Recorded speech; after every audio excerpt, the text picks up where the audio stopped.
As 3000 parroquias de Galicia teñen o nome dun santo diante do topónimo primitivo. Os que as fundaron escollían santos que xa entraran no calendario litúrxico.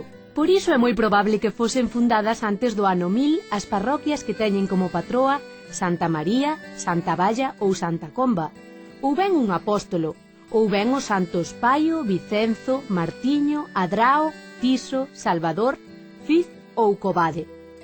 Non temos as atas de fundación das parroquias, pero como Galicia non viviu os 500 anos de ocupación musulmana que viviu Andalucía, o nome do patrón pode estar aí dende a creación da parroquia. Nestes casos, o nome do patrón ofrece unha información histórica semellante á que ofrece o arco prerrománico que conserva unha igrexa. E de feito, moitas veces a arqueoloxía acaba confirmando.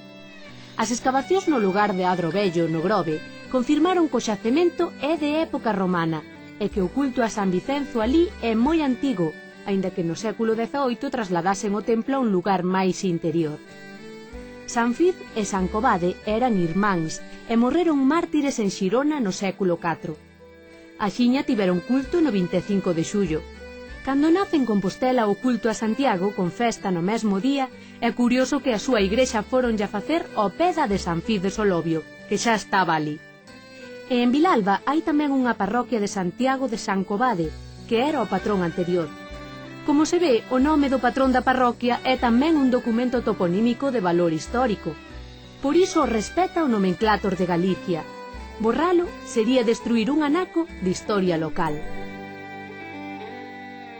Ben falado! As plantas que medran no mar son as Algas. Ves como sabes? É moi interesante o que nos acaba de contar o medievalista López Alsina. Se as aparicións de Fátima dis que foron en 1917, a creación dunha parroquia de Fátima ten que ser posterior, non anterior. E se o Papa crea a festa de San Xosé Obreiro en 1950, unha parroquia de San Xosé Obreiro ten que ser máis nova, non pode ser máis vella.